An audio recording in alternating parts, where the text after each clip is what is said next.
Can we act to effectively tackle climate change? Absolutely, yes. Despite what you might think, we can combat climate change. The technology exists, it's affordable, even during a recession. So how do we do it?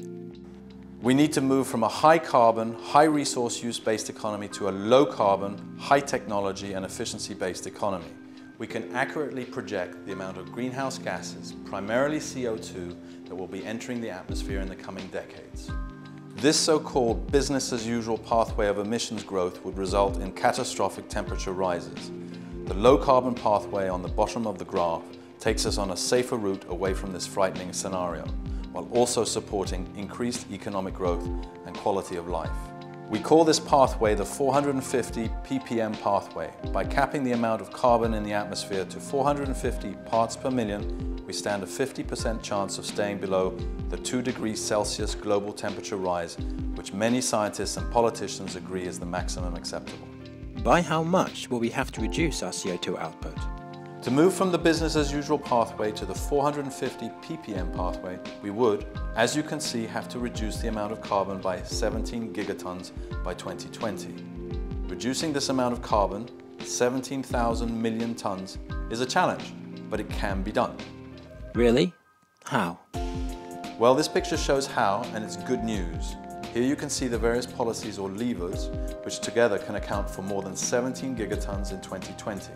By pulling all these levers, insulating houses, driving electric cars, reducing deforestation, wind power, solar power, etc., it is possible to see how we get to our 17 gigaton goal. The graph shows the positive and negative costs of each of these levers. Many of them actually save money rather than cost money, meaning that if we pull all of the levers, the total cost to society will be pretty close to zero.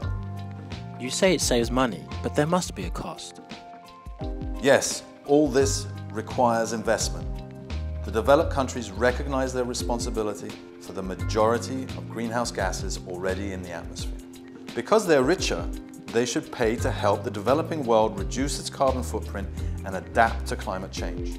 Of the 17 gigatons of carbon saving we need by 2020, 5 gigatons worth of the levers we talked about can be pulled in the developed world. The other 12 gigatons have to be dealt with in the developing world. Of these 12, 3 can be mainly paid for in the developing world through energy efficiency savings. Remember the levers that save rather than cost money? That leaves the final 9 gigatons to be paid for by the developed world. How much will it cost, and where will the money be found?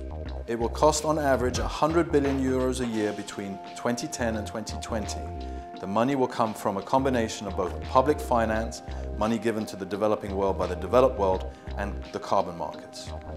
By setting ambitious emissions caps, the developed world is essentially setting a price for carbon.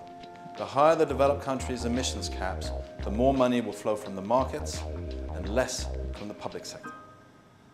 So is that it? Just about, yes. Once emission cap levels and finance requirements are settled, then an agreement needs to be made for an institutional framework that brings all the elements of the deal together. Success in global climate change negotiations basically depend on 3 things: targets for reducing carbon, finance, and the institutional architecture. So we can act to successfully tackle climate change. Sounds pretty straightforward. So what's all the fuss? Well, whilst politicians agree on the 2 degrees Celsius target, current proposed efforts only go halfway towards this goal. All the world's current efforts added together still put us on a 550 ppm pathway, meaning that the CO2 emissions continue to increase, a path well beyond 2 degrees Celsius and towards catastrophic climate change. The longer we wait, the harder and more expensive it becomes to deal with the problem. If we act decisively, we can tackle climate change, but only if we act now.